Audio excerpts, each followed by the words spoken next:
It's right now is a very difficult environment for what we do, and it's very hard to see these digital, middlemen, basically these distributors who are building, massive fortunes that may be bigger than they've never been seen in human history before. The Googles and the Apples, the Spotifys, to some extent, Pandora you mentioned, all on the back of people who make music.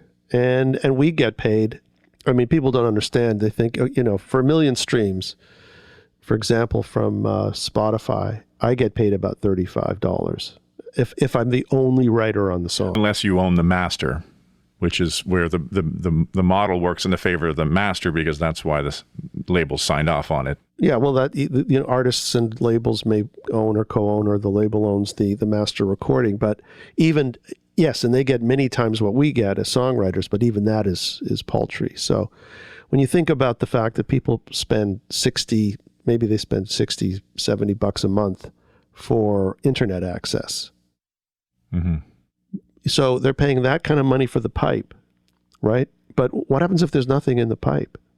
So they're paying all that for the pipe and nothing for what the whole point of the pipe, which is to get the content that flows through it. So that's pretty ironic. And it can't go on forever. I mean, that's why Comcast and Bell and all these other multinational companies are buying up content now, because they realize the real value isn't in the pipe. It's in what flows through it. And that's what you and I, to some extent, create. So it's a very difficult time.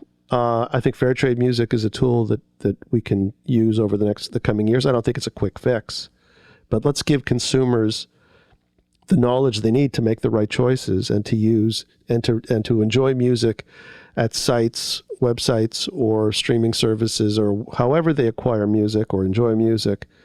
Let's give them the choice, an educated choice, so they can pick a service that properly compensates the people who actually make the music.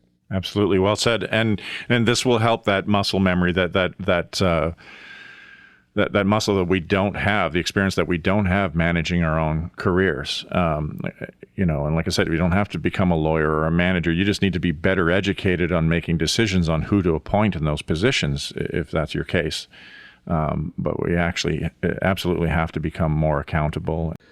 Let's give them the choice, an educated choice, so they can pick a service that properly compensates the people who actually make the music.